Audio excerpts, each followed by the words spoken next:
Bonjour, belle communauté du sacré, bienvenue pour cette interview où aujourd'hui j'ai le plaisir d'avoir avec moi Henri Chemin, le mage Henri Chemin. Nous allons parler de la magie d'Isis. Bonjour Henri, merci d'avoir accepté cette invitation. Comment vas-tu? Bonjour Audrey, bonjour à tous, je vais merveilleusement bien.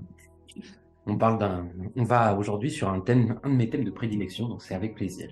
Et oui, parce que tu as écrit un livre sur le sujet. Oui, il y a 3 ans maintenant. Ça Hmm, fait la haute magie d'Isis. d'accord, alors justement, donc Isis, pour celles et ceux peut-être qui ne connaîtraient pas, est une déesse égyptienne. C'est ça. Et alors tu vas nous la présenter? Isis a de nombreuses présentations, elle a enflammé les passions, pourrait-on dire, au fur et à mesure des années. C'est la déesse de la vie et de la mort en Égypte. C'est une déesse clé très particulière qui est à l'origine, par exemple, du fameux nœud d'Isis ou Tiet. Peut-être que certains d'entre ceux qui nous écoutent le connaissent, qui était une espèce de petit nœud avec 4 petits traits vers le bas, traditionnellement fait en rouge. Et Isis a installé finalement en Égypte une pratique complètement différente de celle qui était présente en Égypte au moment où on a commencé à développer un culte autour d'Isis et qui a demeuré presque indépendamment du reste du panthéon qui a continué de se développer. Donc elle reste extrêmement importante. On a surtout beaucoup de cultes qui sont arrivés jusqu'à nous, à la différence des autres divinités et des autres cultes qui ont eu lieu dans l'Égypte antique. Et c'est peut-être pour ça qu'aujourd'hui, Isis émet tant d'intérêt, parce qu'on a beaucoup d'informations sur elle, à la différence de tout le reste de l'Égypte antique, on en a très peu. Et donc, on a des résidus de pratiques qui étaient faites à l'époque, qu'on peut encore aujourd'hui pratiquer. D'accord, merci. Alors, justement, la magie d'Isis, c'est de la haute magie. Alors, c'est moi qui parle de haute magie, bien sûr. En Égypte antique, on ne parlait pas de haute magie ou de magie, on ne faisait pas de différence. Mais finalement, quand on regarde l'Égypte antique et leurs pratiques ésotériques, eh bien, on trouve vraiment un lien avec la haute magie. Alors, pour redéfinir rapidement, qu'est-ce que Oui. c'est que la haute magie? La haute magie se différencie de la magie ou de la sorcellerie, qui est aussi la magie naturelle, hein. La sorcellerie n'est pas négative, c'est juste une terminologie. La haute magie se différencie des autres parce qu'elle puise son pouvoir à l'intérieur de l'être. Tandis que les autres formes de magie vont aller puiser parfois leur force dans la nature, dans les éléments célestes, dans des entités comme les anges, vous savez, avec la Kabbale, ou des choses comme ça. La haute magie, non. On se recentre sur nous, on passe quand même par l'étude des autres domaines extérieurs, mais on vient se recentrer sur nous pour essayer de se développer intérieurement de telle manière que la source du pouvoir magique, si on peut dire, vienne de nous-mêmes. Donc c'est la pratique de la haute magie, et finalement, presque tous les cultes de l'Égypte antique se tournent autour de ça, puisqu'il y a véritablement une expérimentation de la magie, avec ce que j'apprécie beaucoup, une sorte de pragmatisme finalement dans cette expérimentation. Ça veut dire que ça marche ou ça ne marche pas, et on est d'accord de constater que ça marche ou que ça ne marche pas. On ne reste pas à s'entêter dans le fait que on a commencé à réussir, hein, à avoir quelques petits résultats. Donc là, on cherche vraiment des résultats importants et surtout, on tourne tout vers nous-mêmes, c'est-à-dire qu'on essaye de travailler sur nous-mêmes, d'avoir l'influence des divinités, d'avoir l'influence des outils et de tout le florilège d'outils que nous propose l'Égypte antique pour pouvoir se développer soi et affiner notre contact avec les divinités. Donc finalement, on peut, je pense, à mon sens, parler de haute magie égyptienne. Et donc, ça va être le sujet, c'était le sujet du livre et ça va être le sujet d'aujourd'hui. D'accord. Et qu'est-ce qui t'a poussé à t'intéresser à cette magie en Alors, particulier? Parce que je sais que tu t'es intéressé à beaucoup de magie, hein. On a fait déjà ensemble tu as une oui, école, c'est l'école des mystères internationales, et tu proposes formation en guérison kabbalistique, cristallomancie, les potions magiques, etc. Mais Isis, tu en as fait un livre, quand et même. puis Donc, premier en plus. voilà. Donc, Oui, pourquoi, alors, qu'est-ce que ça pourquoi c'est important l'Égypte, pour toi? Mm. l'Égypte, oui, alors il y a le lien, il est simple, c'est que j'ai commencé par là. J'ai commencé mon parcours initiatique à travers une entrée en franc-maçonnerie égyptienne, Memphis Misraïm, qui étudie et pratique certains enseignements de l'Égypte antique, de façon moderne tout de même. Alors, si on écoute les personnes les formations qui travaillent la magie, excusez-moi, le rite égyptien, ils disent qu'ils viennent de l'Égypte. En réalité, bon, il y a une inspiration plus qu'une source. Mais on va véritablement se connecter à certaines égrégores qui sont très intéressantes. Donc, l'énergie l'énergie archétypale finalement de l'Égypte, qui sont intéressantes. J'ai appris dedans, je me suis développé dedans, et j'ai eu des expériences mystiques par rapport à des éléments en lien avec l'Égypte antique, pas par rapport à Isis, mais par rapport à Anubis. Ah, moi j'ai eu Et, 6. ah bah voilà. Tu devrais écrire un livre sur Anubis alors, pour rester dans la logique. Pourquoi? Ouais, parce que moi j'ai eu un contact avec Anubis, j'ai écrit un livre sur Isis. Toi tu as un contact avec Isis, tu pourrais faire un livre sur Anubis. Allez, pourquoi pas. Je le mettrai sur ma liste. Et donc du coup j'ai pu découvrir une autre façon d'aborder l'Égypte antique, puisque c'est quand même un domaine particulier, hein. On a très peu d'informations, même archéologiques et historiques. Ce sont la plupart des théories. Et vient se greffer déjà sur un élément extrêmement théorisé du développement personnel, de la spiritualité et de l'ésotérisme, qui théorise encore beaucoup plus. Et donc du coup, on n'a pas beaucoup de substances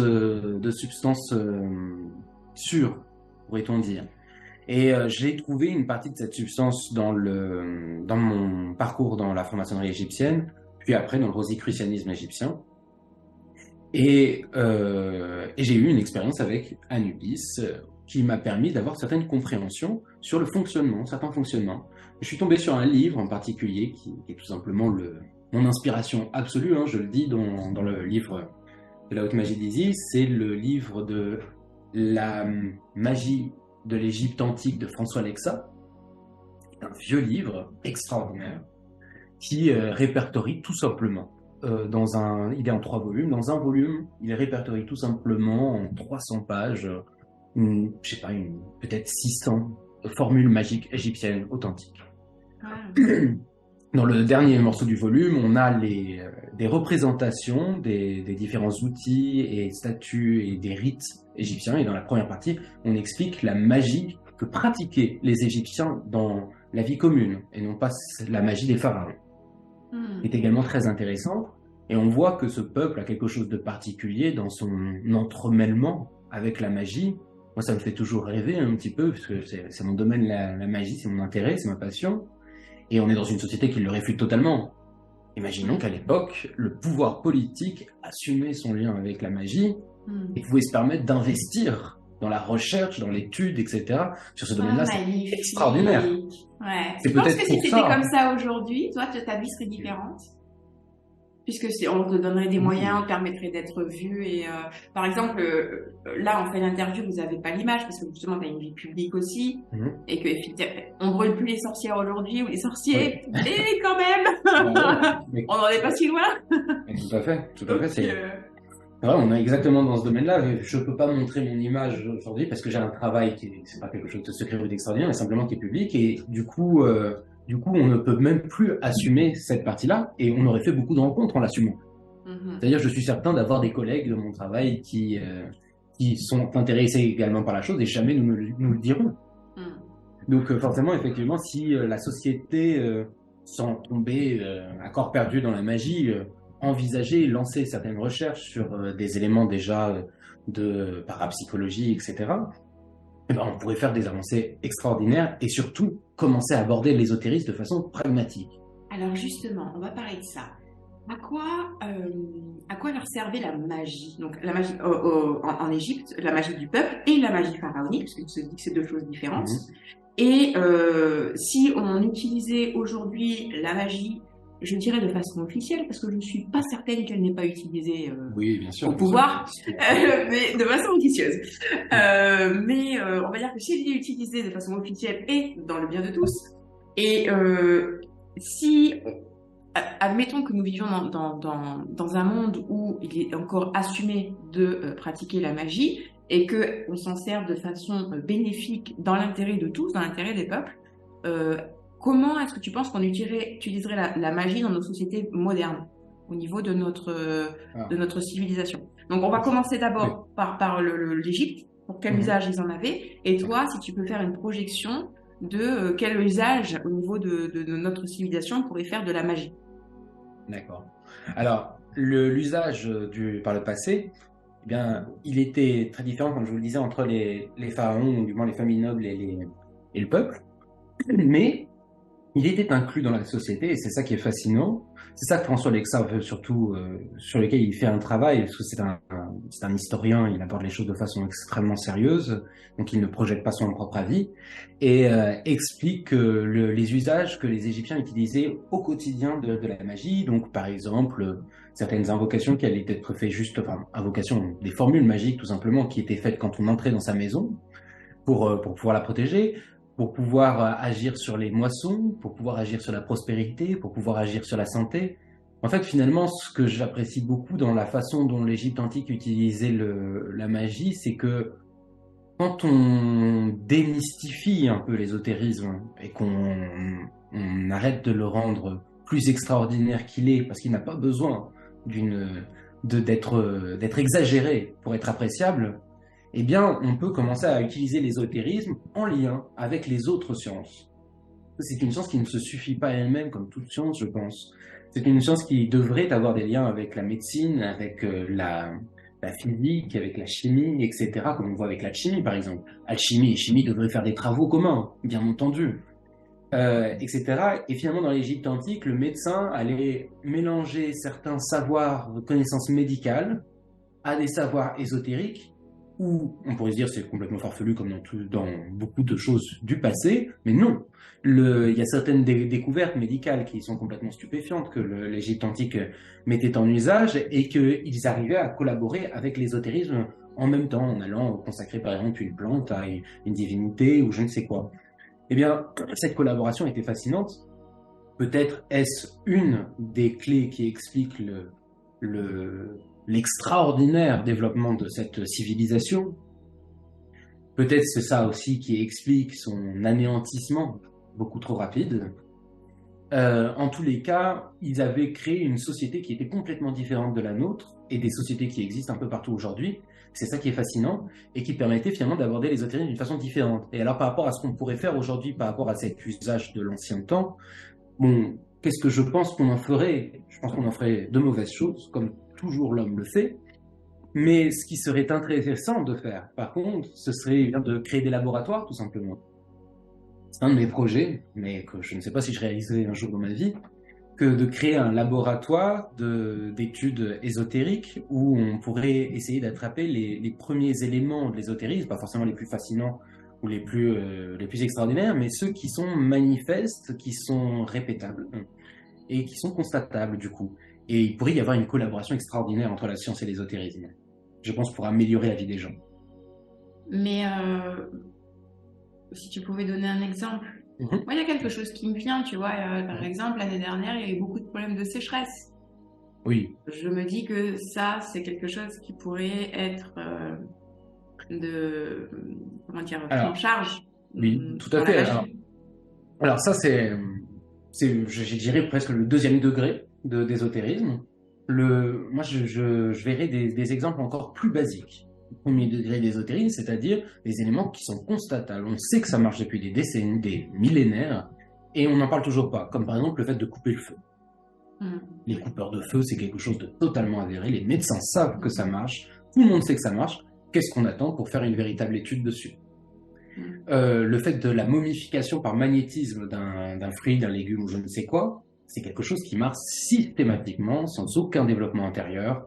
Ça marche toujours. C'est quelque chose où il peut y avoir de la recherche. La sécheresse, également, les éléments sur les champs, sur les animaux. Et il y a des éléments du Moyen-Âge qui sont disponibles, qui ont une efficacité absolument extraordinaire et presque systématique surtout, qui pourrait tout à fait être le début du travail. Et finalement, c'est drôle parce que quand je suis en train de répondre à cette question sur le fait de quel usage de la magie pourrait être étudié dans des laboratoires ésotériques, eh bien, ce sont précisément ceux que l'Égypte antique utilisait. Ce sont tous les éléments du quotidien.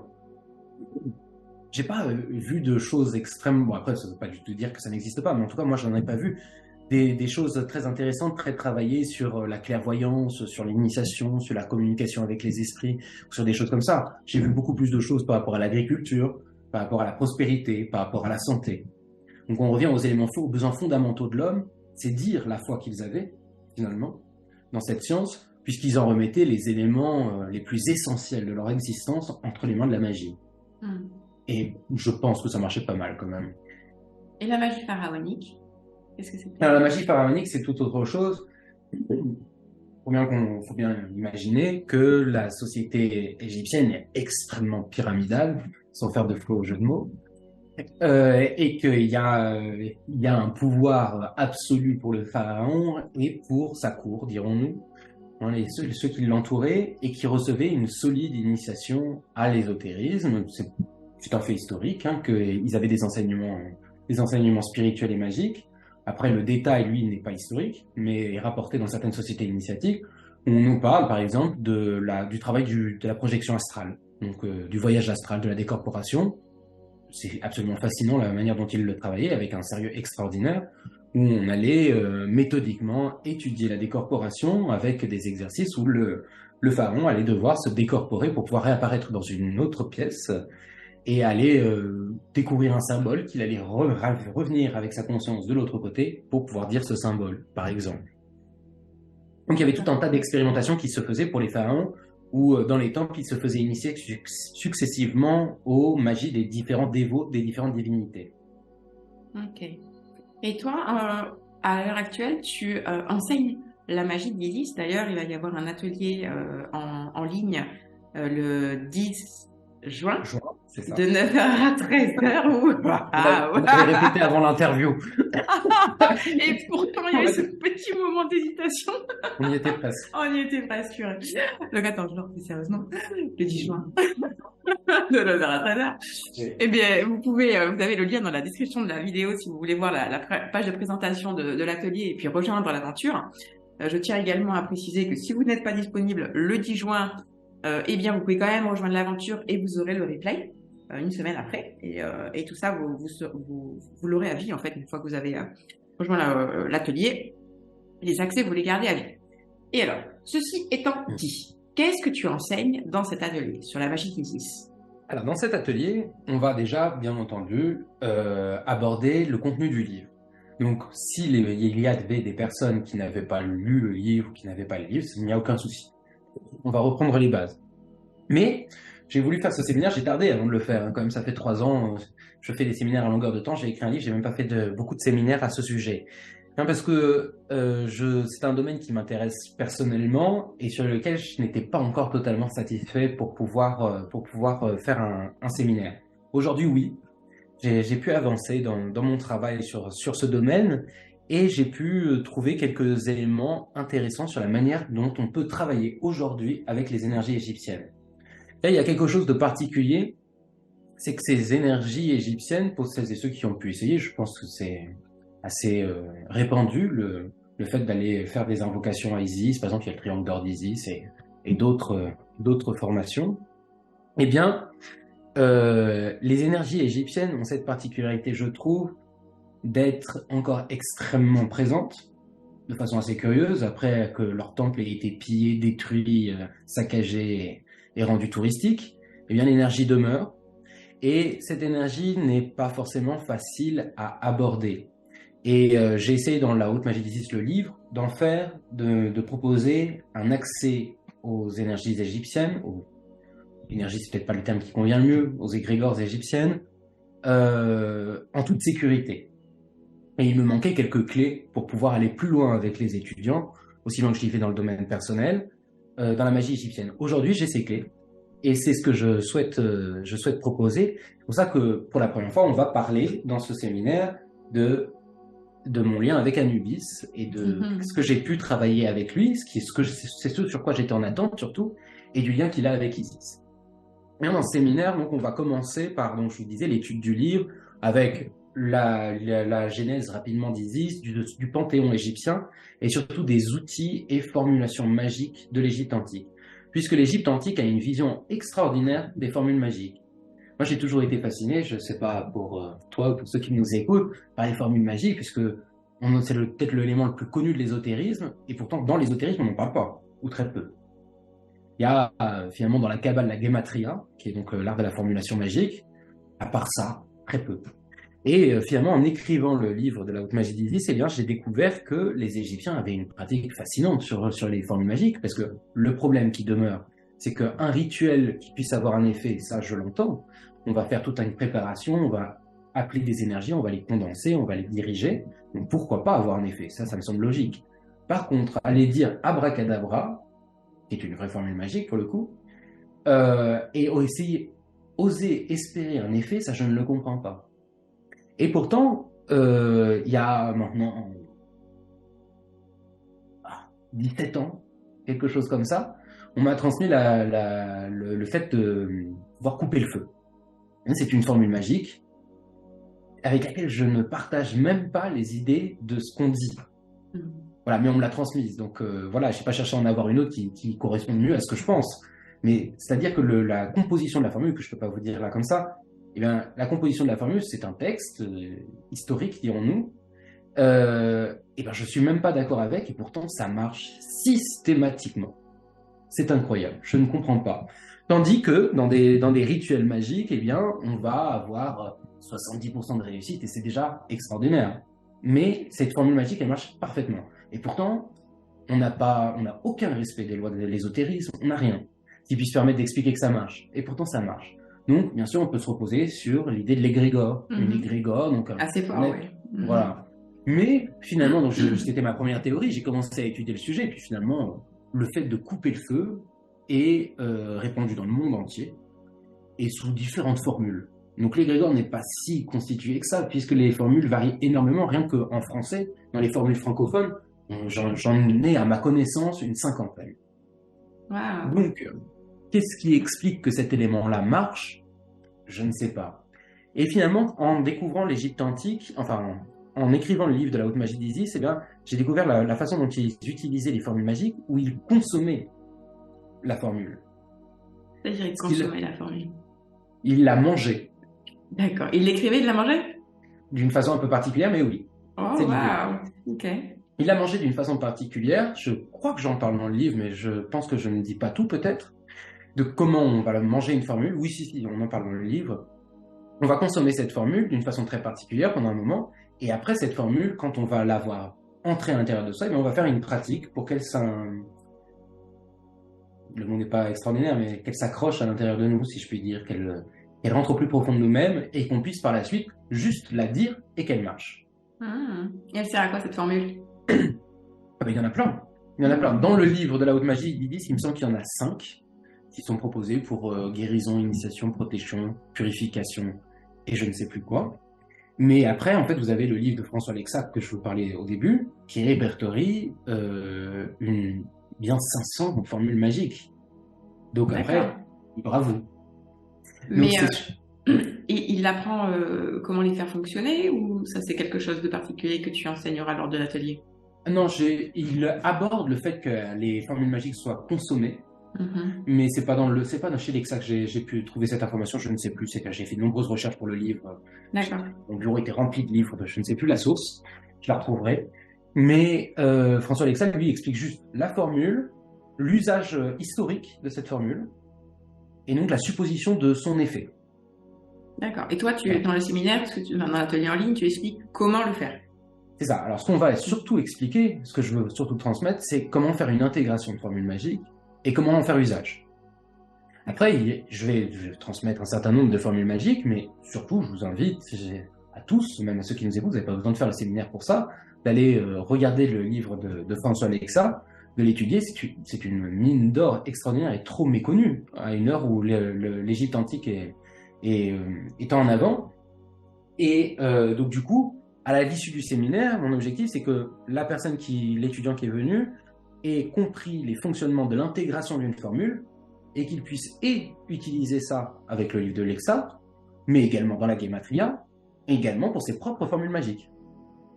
C'est-à-dire qu'une fois qu'on a compris le fonctionnement pour pouvoir entrer une formule, on peut constituer les nôtres.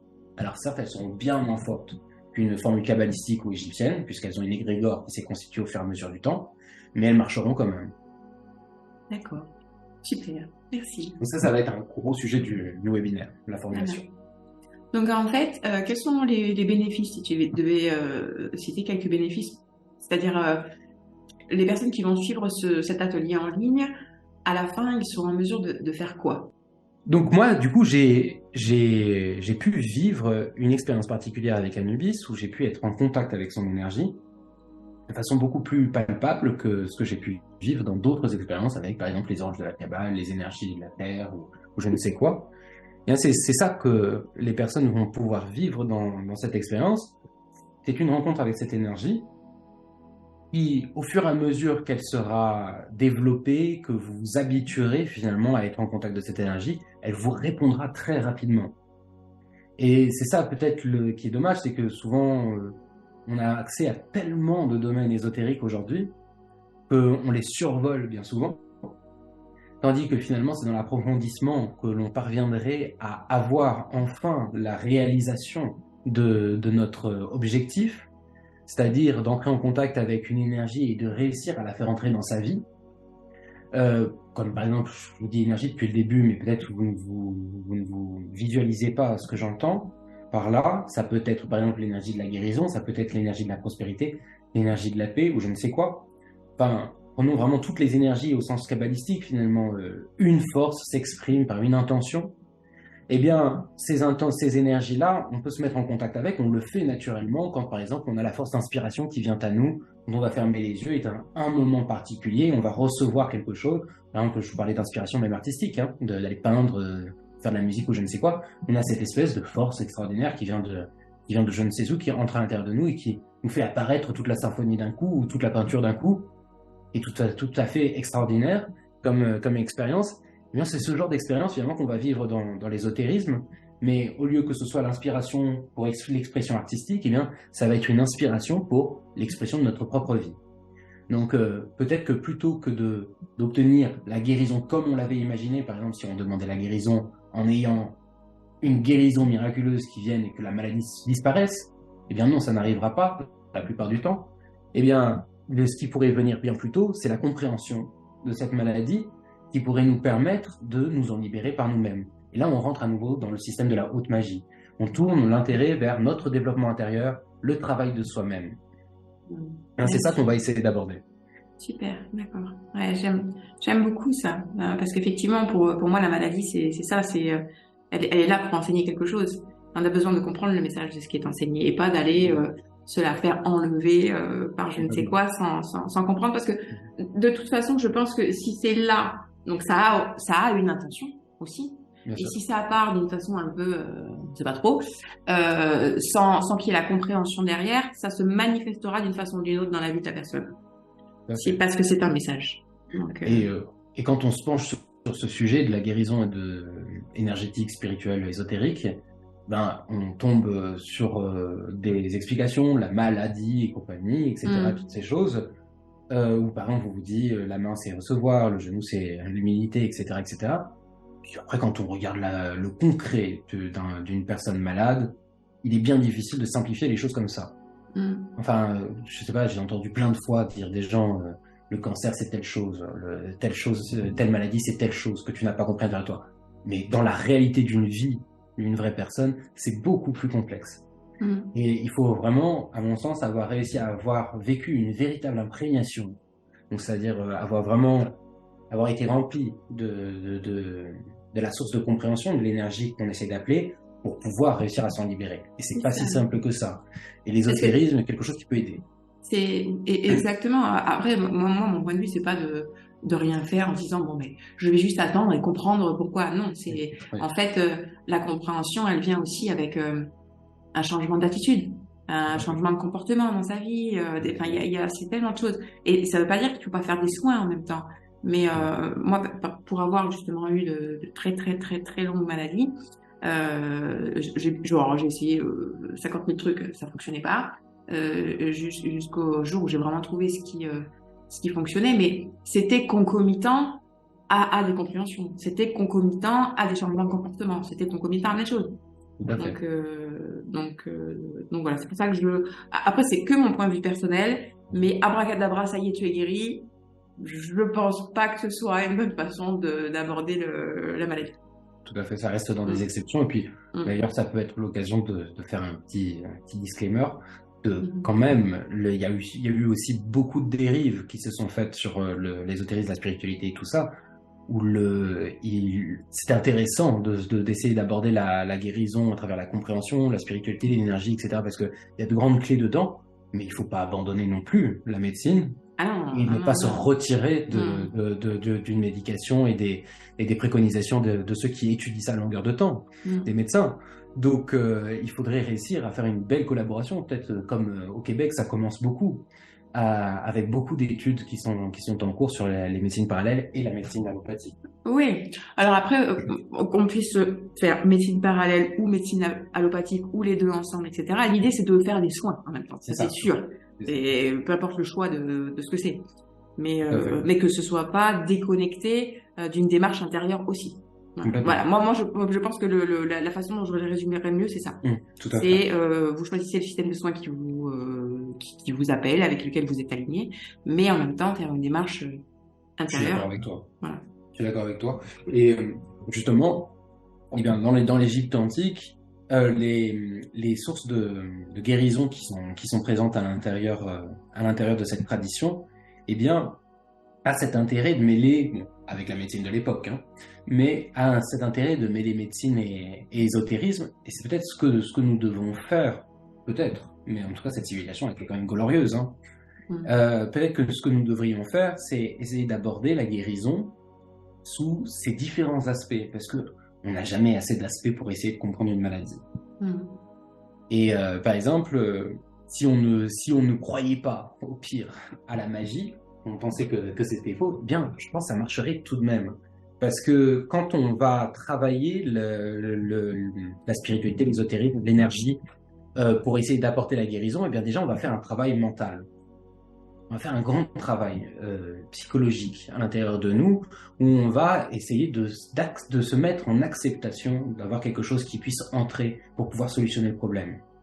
Et ça peut paraître spirituel et un peu flou, mais non, l'acceptation est quelque chose vraiment d'extrêmement concret. C'est-à-dire que parfois, on va même refuser de continuer de chercher des solutions médicales à son problème. Et le fait d'avoir un travail intérieur sur sa guérison, ben, on va ouvrir nos yeux sur peut-être la solution. Mm. Et là, on parle de guérison sous l'angle de la santé, mais c'est pas forcément que la santé. On va pouvoir guérir de beaucoup de choses, de beaucoup de souffrances dans son existence, et qui ne sont pas forcément sur le corps, mais qui peuvent être dans l'esprit ou même dans la prospérité ou d'autres domaines. Eh bien, il me semble que l'ésotérisme est véritablement quelque chose qui peut nous accompagner dedans pour nous permettre de trouver des solutions et pouvoir avoir une action sur notre vie. Okay. C'est si difficile quand même de changer sa vie. Je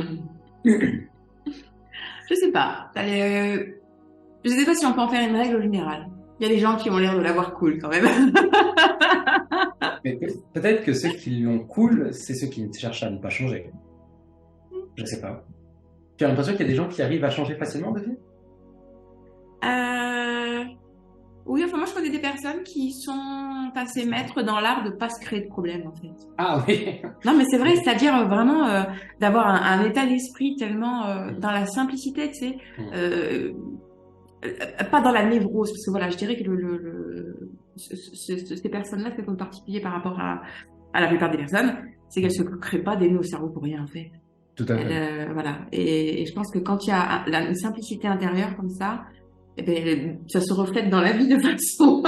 C'est ça. Ouais, personnellement, je rêve de simplicité, mais je pense qu'on n'est pas tous appelés à la simplicité. Sans jugement aucun. J'adore cette vie monastique, etc., de pureté et de simplicité. Mais on n'est pas tous appelés à ça. Là, dernièrement, on a fait un sondage dans l'école pour savoir un peu l'état d'esprit des personnes qui venaient à nos cours. Et on a été étonné de voir que la grande majorité des personnes qui venaient dans nos cours étaient des entrepreneurs. Ah ouais. Et pour moi, c'est pas juste une anecdote marketing, hein, mais c'est quelque chose de spirituellement intéressant. C'est-à-dire que ce sont des gens qui essayent d'avoir le pouvoir sur leur vie. Et puis j'ai l'impression parce qu'ils nous disaient leur métier, donc on savait un petit peu qu'est-ce que c'était, toujours dans des éléments de service où ils veulent avoir une action sur autrui. Et la voie de la simplicité, moi je l'adore, mais je rêve finalement de prendre ma retraite comme ça, sur une montagne. Mais avant, j'aimerais réussir personnellement à avoir une action pour aider les autres. Oui. Ah non mais attends, ça les personnes que j'ai j'en ai une dans l'esprit. Ouais. Il aide les autres, mais c'est sa façon d'être en fait, c'est sa façon de recevoir ce qui se passe de la vie où il n'est pas dans la résistance, il n'est pas Ah oui. dans la création de problèmes, il n'est pas dans... Et ce qui fait qu'en fait, les choses, même s'il y a quelque chose, on va dire, entre guillemets, on pourrait dire négatif qui se passe, c'est vraiment une des seules personnes de, c'est ok, mais ça aussi passera, quoi, en fait. Tu vois ce que je veux dire? D'accord, C'est ok, d'être dans je vois. cette démarche-là, en fait. Je vois. Moi, j'abordais la chose plutôt dans la voie de la béatitude. Non, non, non, non, non, Dans il l'ascétisme. est pas là, non, non, non, D'accord. il est pas Ok. là-dedans, non. D'accord. Donc oui, les voies sont nombreuses, Mm. effectivement. Mm. Et donc justement, du coup, bah, pour revenir un petit peu sur notre thème de l'Égypte antique, il y a un élément fondamental que l'on va aborder dans ce webinaire, c'est la clé de l'Égypte.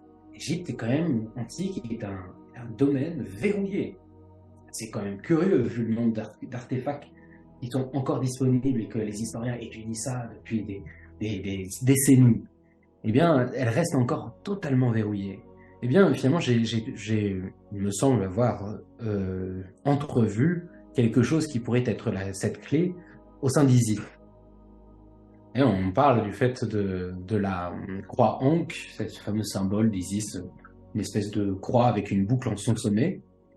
Et on l'aborde comme un pendentif, souvent, comme des bijoux qui pourraient nous permettre de nous mettre en lien avec l'énergie d'Isis ou de l'Égypte. Bon, il faudrait peut-être regarder qu'est-ce que les Égyptiens en faisaient avant d'en faire usage. Alors, bien sûr, le fait de le porter est intéressant, c'est un artefact, donc on va avoir un lien grégorique, finalement, avec l'énergie d'Isis et de l'Égypte, mais les Égyptiens l'utilisaient avant tout comme un objet, et non pas comme un pendentif, pas comme une amulette. À la différence du tiet, par exemple, le nœud d'Isis dont je parlais au début, qui lui était utilisé en amulette. Mais l'ankh, donc la croix de vie, elle était utilisée en outil, donc elle était censée faire 30 cm, suffisamment grande pour qu'on puisse mettre notre main dans sa boucle. Eh bien, l'usage qu'en faisaient les Égyptiens pour vivifier les centres énergétiques, ou du moins le corps, eh bien, est tout à fait fascinante et montre des effets constatables pour pouvoir agir sur nous, pour pouvoir nous initier, pour pouvoir nous ouvrir l'esprit. Et finalement, si je devais dire quelque chose pour résumer l'ouvrage du livre La Haute Magie d'Isis puis du séminaire, c'est que quand on arrive à s'ouvrir finalement grâce à certaines techniques, à ces énergies-là, eh bien, on arrive à commencer à les vivre. On arrive à les vivre en tout instant d'invocation et on arrive du coup à les diriger. Et du coup, en se développant à travers cette magie, eh bien, on va réussir véritablement à conduire l'énergie d'un point A à un point B. Donc, le point A, ça va être Isis, par exemple, la source de l'énergie, et le point B, ça va être nous, notre maladie, notre problématique, etc.